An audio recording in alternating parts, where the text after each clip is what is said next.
Alright guys, so today we're looking at the Norco Bigfoot. We're comparing the 2021 model against the 2020 model. So if you've not seen the Norco Bigfoot series before, this is the entry-level series. Okay, so we're gonna start with the 2021 Bigfoot 3. Big changes to this year is they've actually gone to the Shimano Deore 12-speed drivetrain. In the previous year, they actually had the 1x10. So that definitely limited your gear range to it. This is a large frame and they actually have a nice curve in it here, so they've moved the bottle cage mounts up. You also have bottle cage mounts below and on top, which is kind of cool.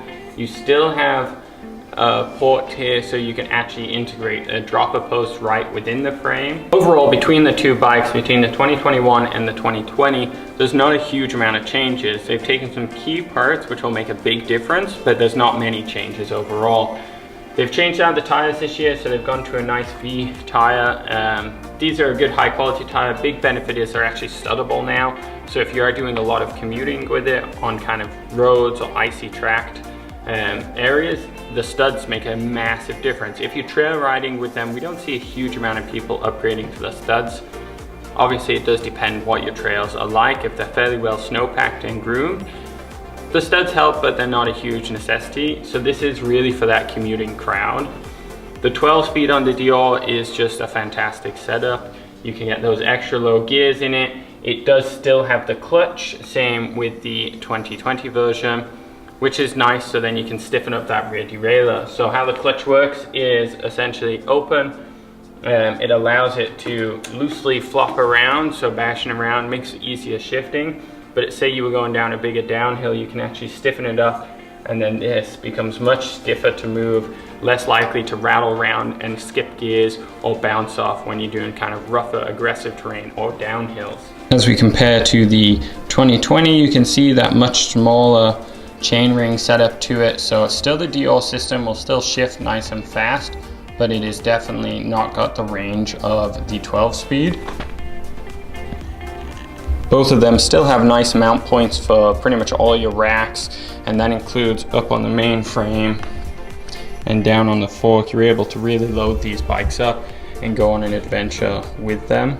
Again, with this year, they both go into the cable disc brakes, which works well and is easy to maintain. So who's the Norco Bigfoot for? Essentially anyone looking to get into fat biking. The big benefits between either the 2020 model or the 2021 is that Norco chooses a longer, lower geometry than compared to the Treks. As well, with all the mount points on either model, you're able to really load this up, so if you are commuting with it, it's actually going to make it much easier to carry all the gear with you. And that being said, if you're in winter commuting with it, you need more gear. You'll be bringing boots, snow pants. So if you're commuting to work, you're probably bringing a lot more clothing or changeable wear just to be able to tackle the weather. And whether that's in rainy streets or full of snow, it's definitely nice to see that. Both of them can be routed with a dropper post, which is a cool little feature.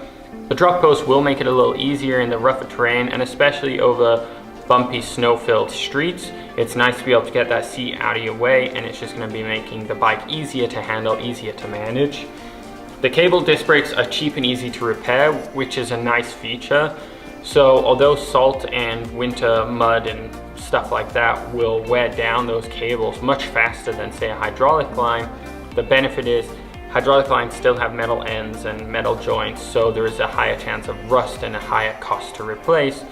A cable is cheap. You can get cables for like $10, $15, if that, and you can easily replace them regularly. Definitely if you're deciding between the two, if you have that option. I know many places are sold out. The 2020 with the cheaper tires and 1x10 definitely limit you. So if you're in a hilly area or you're gonna go through a lot of rough terrain or deep snow, the 12 speed is gonna make a huge difference for you. As well, those tires alone are a little more aggressive, a little more off-road or rougher terrain ready than what come with the 2020 model. So it is a nice upgrade they've put on there. They've increased the price of the bike really to cover the cost of the drivetrain, but you get an upgrade in tires too, so there is benefits to paying a little bit more for the newer model than taking the older one. It's not as easy to just pay the 200 bucks or so to upgrade this, you actually need a little bit more. So as I was saying, Norco chooses a longer, lower geometry. This keeps your center of gravity down, a little more stable, a little more along the lines of adventure bike, commuter bike, as opposed to someone like Trek who uses essentially their Excalibur geometry on their fat bikes. This makes it easier to handle heavier loads or rougher, deeper snow, truly what a fat bike is designed for. When you look at the Farleys, they're definitely designed more to be a trail bike. So you can still commute with them, you can still do stuff like that, but they're gonna perform a lot better on the trails, especially during the summer. Now these things you can definitely ride in the summer, no problem. Essentially your agility is gonna be a little less, and when we're nitpicking here, it's pretty similar, but it is something to consider if you're looking between two. If you're trying to use this as a year-round bike and you really care about summer trail performance, something like a Farley, for example anyway, is going to perform much better in that aspect. In winter on the trails, they're going to be pretty similar. The Farley will still have a bit more agility to it, and then when it comes to commuting, this one being lower and longer is actually going to be a little easier, a little less twitchy to go through snow and other terrain like that. As well, with all these mount points, more than likely you'll be putting on a rear rack with it. You can look up some cool front racks. It's much easier to mod this one to a commuting lifestyle or a loaded up adventure lifestyle than say the Farley. Two big changes are the tires and the drivetrain. This one actually has a 1x11 on it, and this one has a 1x10, but you can see you get much bigger range. You're able to gap out the spacing a lot more in the 1x11 setup than you can with the 10. Either bike's a good option. Obviously this one has the better parts, but original retail to original retail, this one's approximately $200 more. Obviously, if you can get your hands on a 2020 model, there may be a sale price on it, which is always nice. So you might be able to offset the costs of upgrading the tires a little bit easier. All right guys, so that's a brief overview of the Norco Bigfoot series comparing the 2020 model to 2021. Not a lot of changes here. They're essentially the same bike. It's just that drivetrain and tires which have been switched out. Biggest thing is, if you want one, I definitely get down to a store and get one. Check out the links to see all the info below and see if you can get your hands on one as soon as possible, because these things are selling really, really fast. All right guys, good luck out there and thanks for watching.